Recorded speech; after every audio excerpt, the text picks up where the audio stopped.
Hey guys, welcome to the another video. My name is Mohit. Welcome to my channel English Podcast. The channel where you can learn English in a simple and easy way. I'm really happy that you are here with me today. Thank you so much for listening. Whether you are walking, working, relaxing at home, or just taking a break, I hope you enjoy this episode and learn something new. In today's episode, we are going to talk about a very important topic: how to stop procrastinating. This is a word that many people hear often, but they don't always understand what it means or why it matters. So don't worry.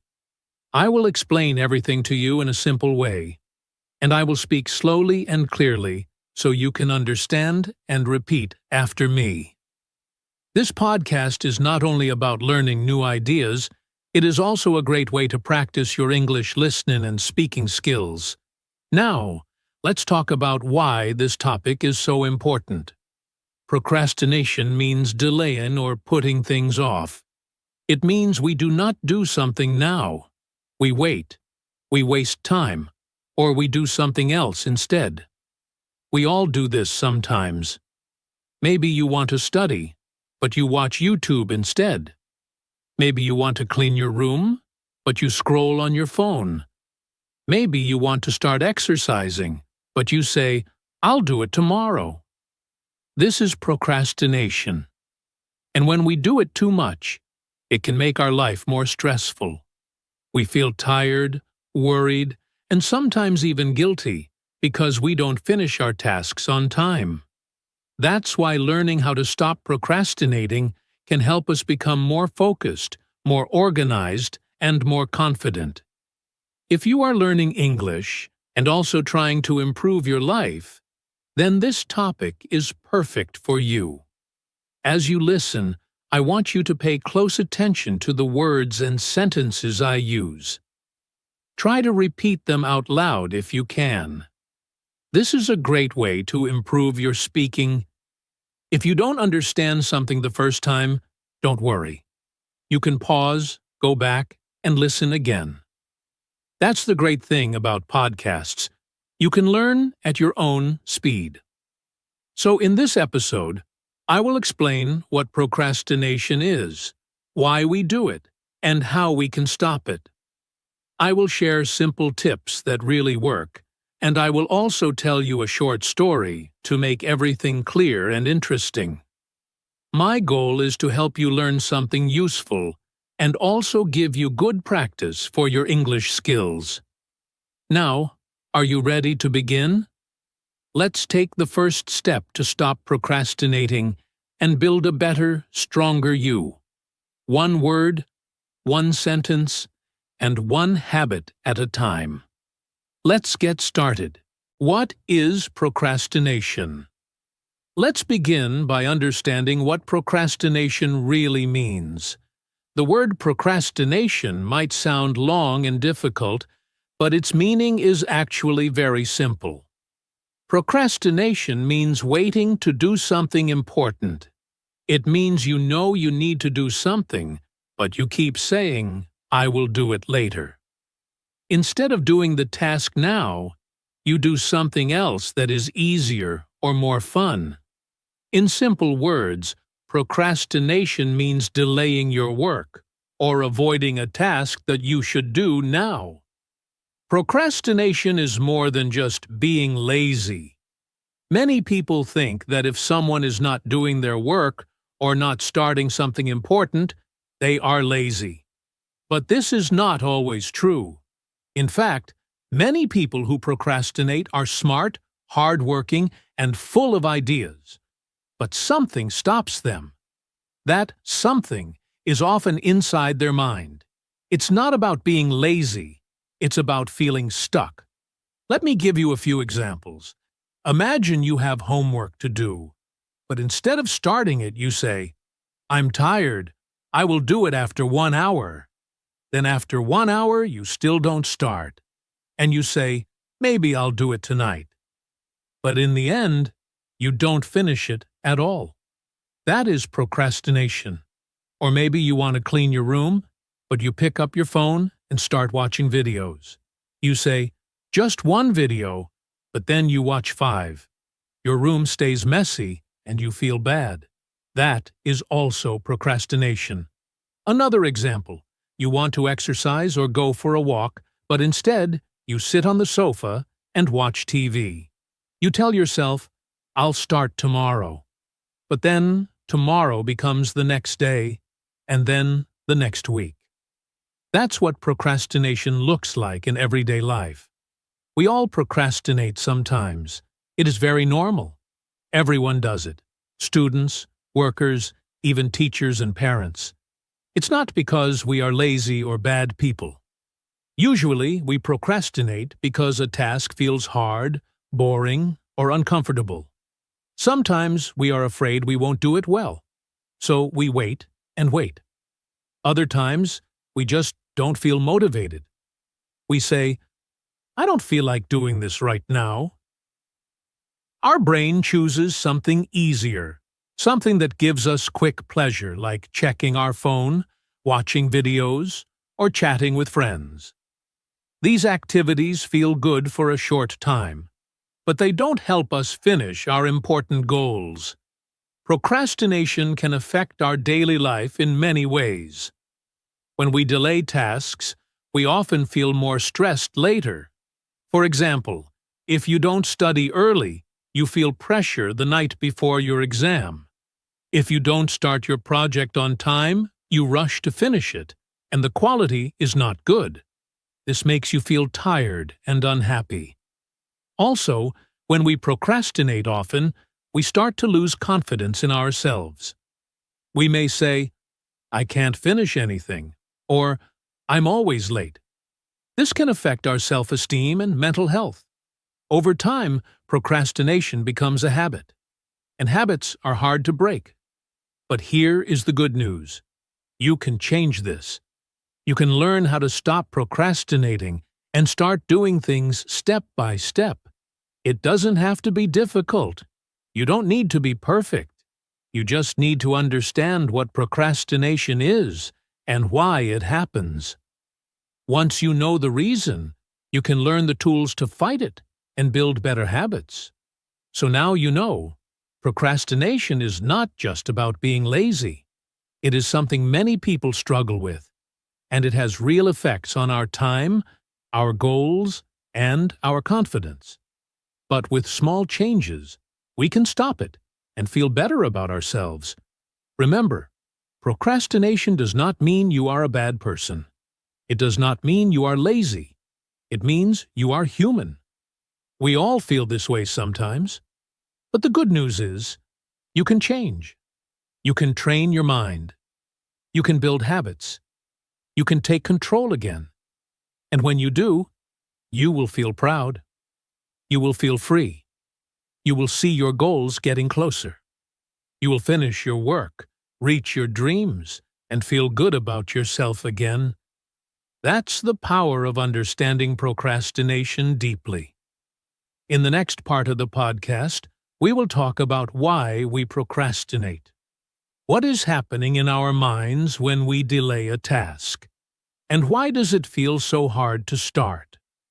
We will answer those questions very simply, and you will understand your own behavior more clearly. Let's continue the journey. Are you ready? Why do we procrastinate? Now that we understand what procrastination is, let's talk about why we do it. Why do we wait to do important things? Why do we say later again and again, even when we know we shouldn't?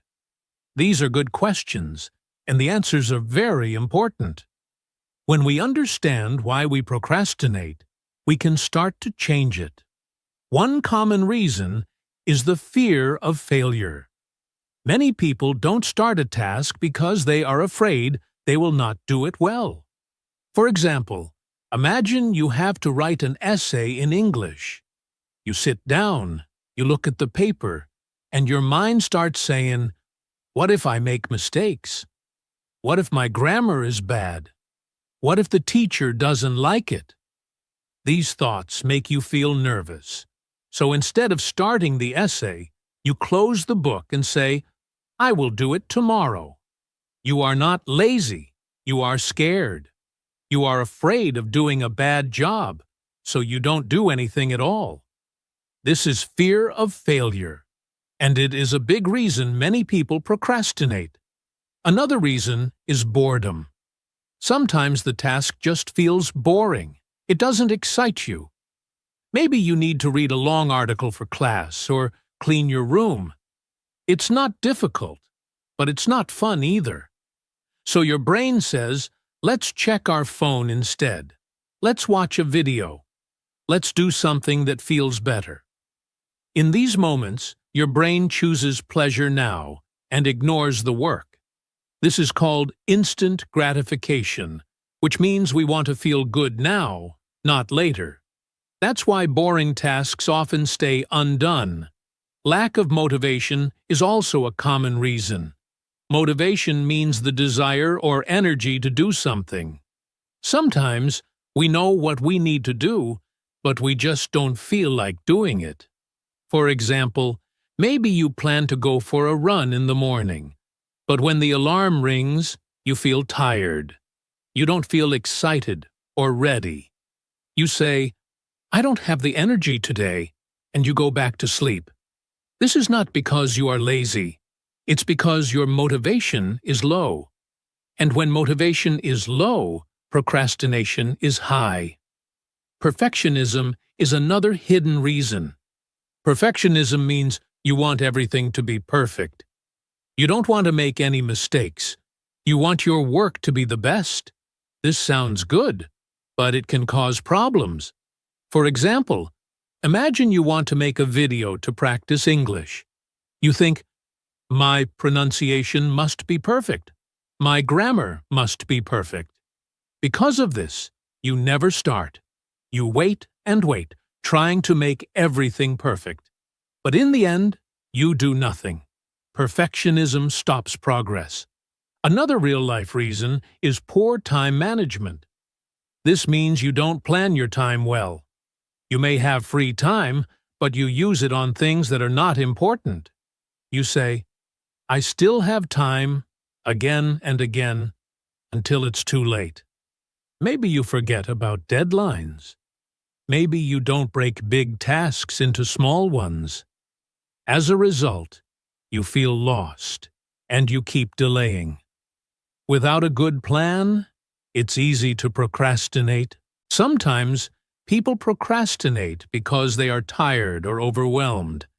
Maybe you have too many things to do. Your mind feels full. You say, "I don't know where to start," so you don't start at all. You feel heavy and confused.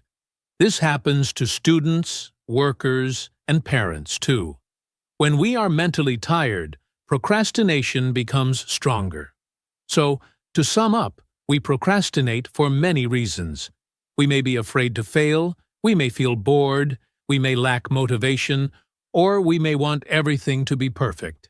Sometimes we don't manage our time well or feel too tired to begin. These are all normal human feelings. You are not alone.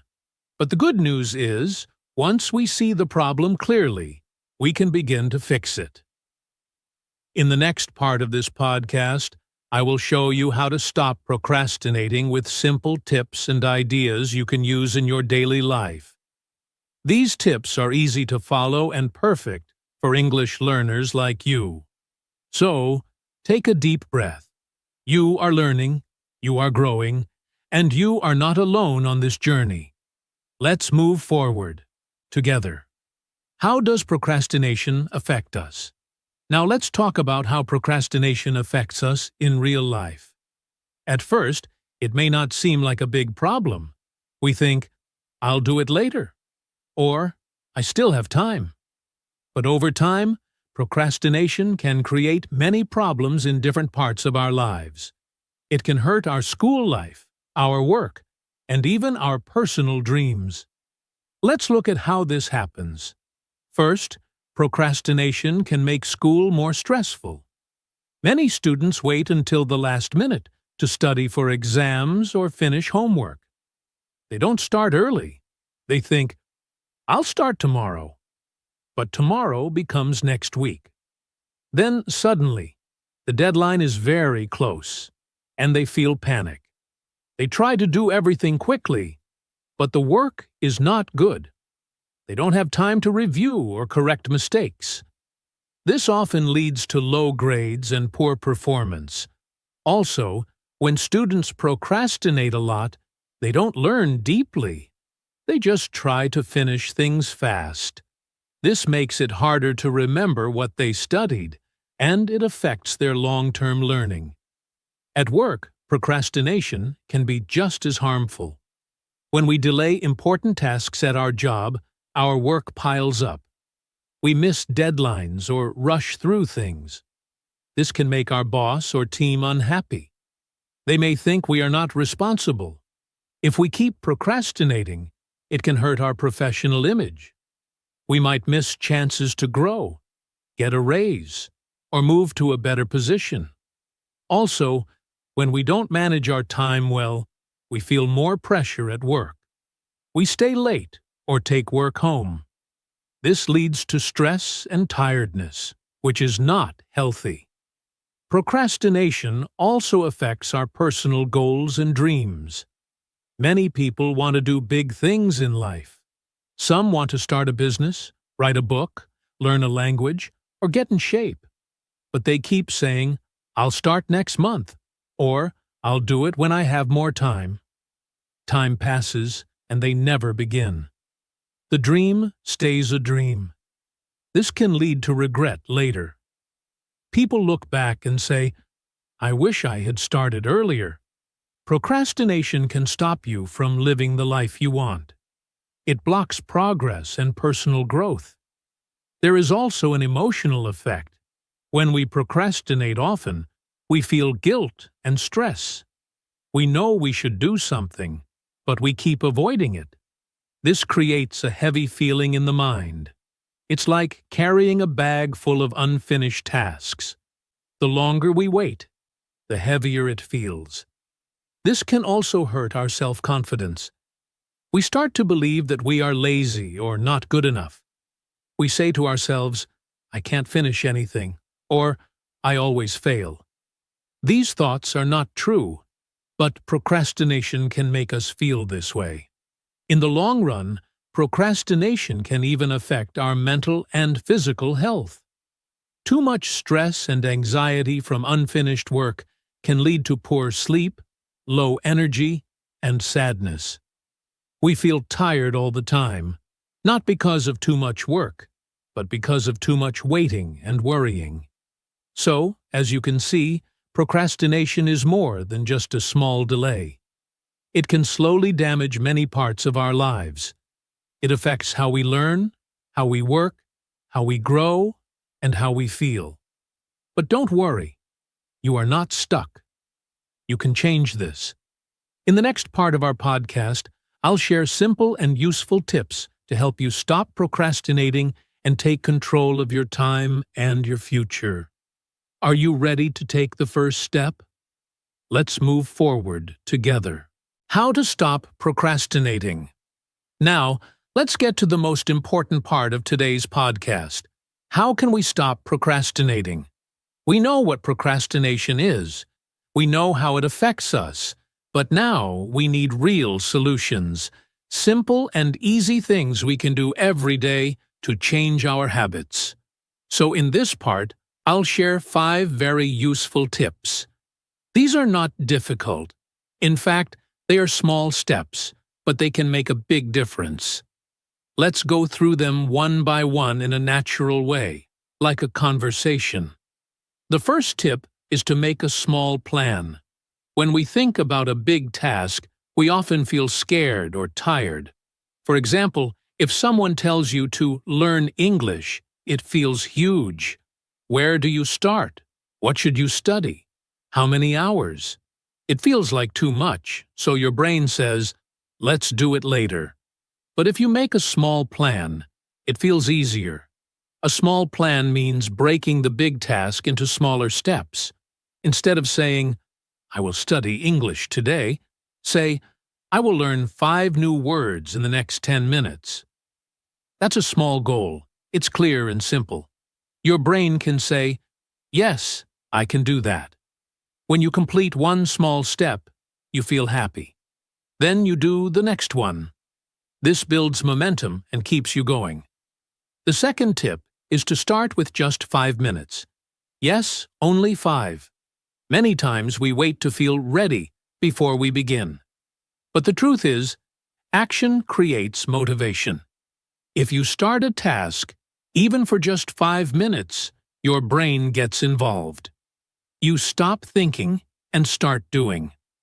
Let's say you need to write an email or clean your desk. Just tell yourself, "I'll do it for 5 minutes only." Often, after 5 minutes, you'll feel like continuing. But even if you stop after 5 minutes, you have still done something. That's better than doing nothing. This is a great way to trick your brain and beat procrastination. The third tip is to remove distractions. Distractions are the small things that steal your attention. These can be your phone, social media, notifications, noise, or even people talking. Imagine trying to study English while your phone keeps buzzing. It's very hard to focus. So, before you begin a task, take a moment to prepare your space. Turn off your notifications. Put your phone in another room. Close apps that are not needed. If you can, find a quiet space to work or study. Removing distractions helps your brain stay focused. You get more done in less time, and you feel more satisfied. The fourth tip is to use rewards. Rewards give your brain something to look forward to. When you do something difficult and then get a reward, your brain learns to like the task. Let's say you finish 20 minutes of English practice. After that, give yourself a small reward. It can be a sweet snack, a short break, or watching a fun video. This makes your brain happy and helps build a habit. Over time, your brain will connect work with good feelings. You can even create a reward system. For example, every time you finish 3 small tasks, you get a bigger reward. It's simple, but it really works. And the fifth tip is to stay consistent. This is very important. Procrastination is a habit, and we need to replace it with a new habit. That means doing small tasks every day, not just once a week. It doesn't have to be perfect. What matters is that you keep going. For example, if you practice speaking English for just 10 minutes a day, that's better than doing nothing for 5 days and then trying to study for 2 hours. Small and regular actions are more powerful. You don't need to be fast. You just need to be consistent. Over time, your brain will learn a new way of working. Let me give you a quick example of how all these tips can work together. Imagine you want to improve your English speaking. You make a small plan, practice 5 new words, and speak 3 sentences using them. Then, you start with just 5 minutes. You remove distractions, put your phone away, and find a quiet spot. After you finish, you reward yourself with a cup of tea or a short video. And you do the same thing the next day, and the next. You don't wait to be perfect. You just stay consistent. That's how you slowly stop procrastinating and start achieving. The key idea is this: don't wait for motivation. Don't wait for the perfect time. Just begin. Begin small. Begin now. The more you act, the easier it becomes. Procrastination feels strong, but your actions are stronger. You are in control. Even one small step each day will take you far. Now that you have these 5 tips, I invite you to choose just one and try it today. Don't wait until tomorrow. Begin now. Say to yourself, "I can do this. I will do it today." That is the first step to change. Let me tell you a short and simple story. It's about a young man named David. David is 23 years old and studying at university. He is a smart and kind person, but he has a big problem. He always procrastinates. He has good dreams and goals. He wants to get good grades, speak better English, and find a good job after graduation. But every time he has something important to do, he delays it. For example, David had to write a big paper for his English class. His teacher gave the topic 2 weeks before the deadline. At first, David told himself, "I have time. I'll start tomorrow." But tomorrow came, and he still didn't start. Then he said, "Maybe I'll begin next week. I don't feel like it now." He watched videos, played games, and scrolled on his phone. Every day he felt a little stress in his heart. He knew he had to start, but he didn't. The paper was always on his mind, but he kept doing other things. Finally, the last night came. The paper was due the next morning. David stayed up all night to finish it. He felt tired, stressed, and unhappy.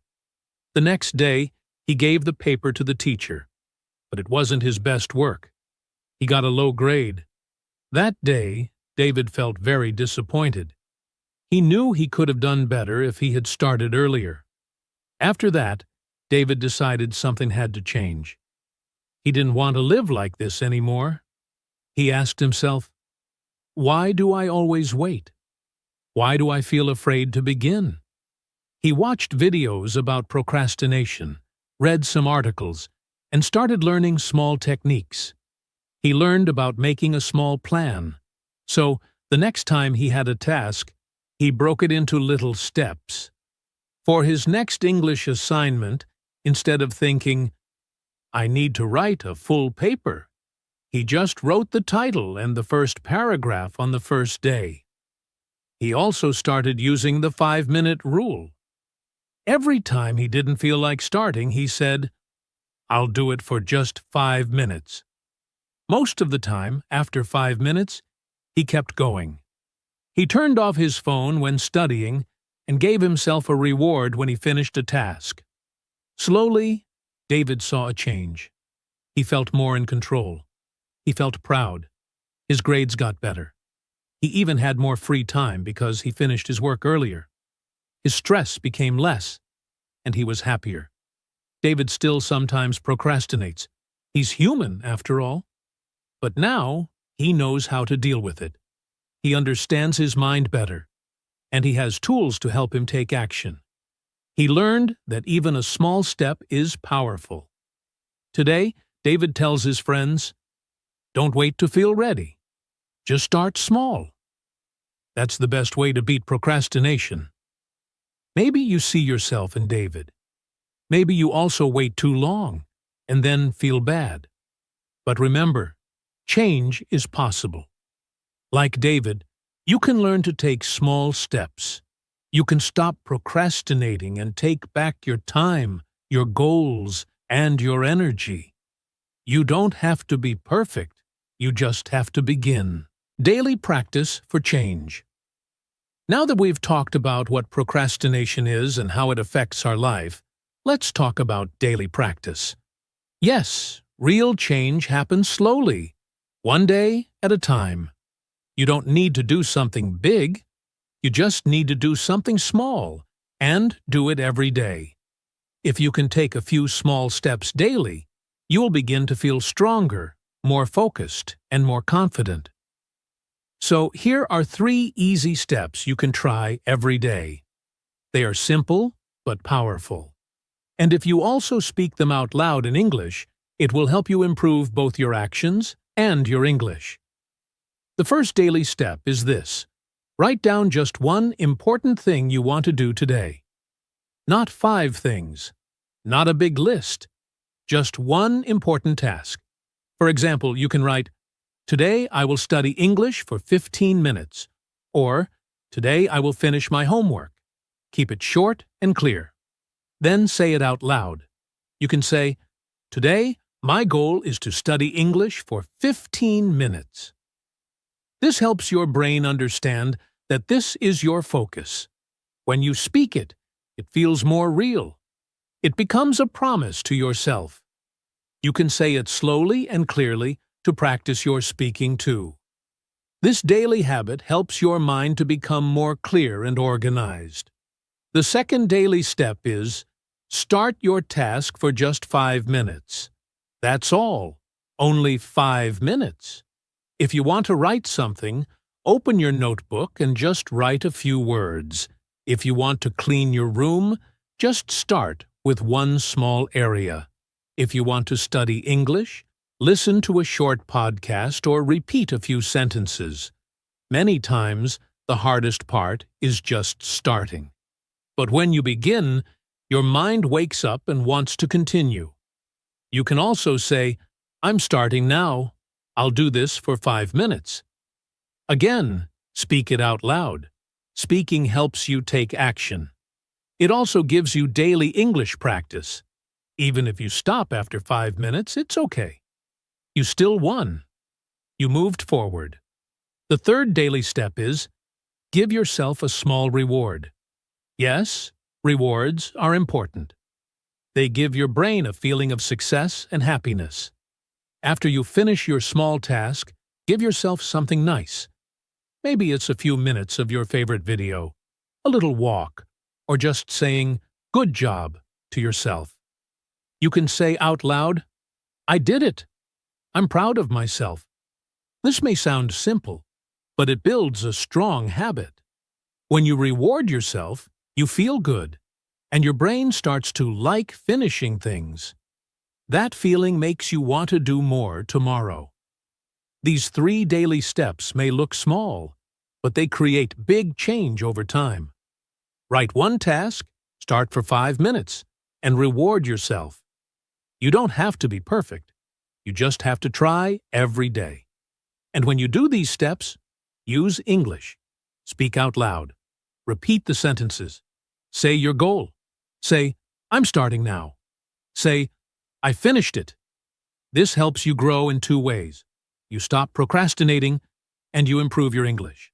So tomorrow morning, when you wake up, try this. Say, "Today, I will do one thing. I will start small. I will speak in English." And smile. You are not only learning English, you are learning to take control of your time and your life. And that is a wonderful thing. Before we end today's episode, I want to say something very important to you. You have the power to change. Yes, you do. Even if you have been procrastinating for a long time, it does not mean you are lazy or weak. It simply means you need a better way. And now, you have that. You have learned what procrastination is. You understand why it happens. You know how it affects your life. And most importantly, you now have real, simple steps you can use every single day. Change does not happen in one day. But change begins the day you decide to take the first step. And maybe that first step is today. I know it can feel hard sometimes. I know it's easy to say, "I'll start tomorrow." But you are listening to this podcast right now. That means you are already trying. That means something inside you wants to improve, to grow, and to feel better. I want you to remember that small progress is still progress. 1 minute of effort is better than 0. One small step today is better than a big plan tomorrow that never starts. You don't need to be perfect. You just need to keep going. Every day is a new chance. You can start fresh. You can be kind to yourself. You can learn, take action, and grow stronger. Procrastination may try to stop you, but you can choose to move forward. Even when it's slow, even when it's small, your effort matters. You are building a new habit. You are building a better version of yourself. And that takes courage. You are already doing something great by listening, learning, and practicing. Also, as you continue your journey, don't forget to speak. Speak in English every day. Repeat what you hear in this podcast. Say the motivational sentences out loud. Say to yourself, I can do it. I am improving. I am learning every day. These words are not just for your ears. They are for your heart. They will give you energy and confidence. You are not only learning how to stop procrastinating, you are also building your English skills. That is something to be proud of. Thank you so much for spending your time with me today. I really hope this episode helped you in some way. You are not alone. Many people face the same challenge, and many people just like you are working to change. You are strong, and you are capable. Please remember that. I have a small request for you. If you liked this podcast and you found it helpful, please take a moment to support Code Your English. Your support means a lot and helps us create more simple and useful English content for you. First, don't forget to follow or subscribe to this podcast so you never miss a new episode. We talk about useful topics in simple English to help you improve your listening, speaking, and life skills. Second, please share this podcast with your friends, classmates, or anyone who is learning English. Maybe they are also struggling with procrastination, or just want to practice English with easy and real topics.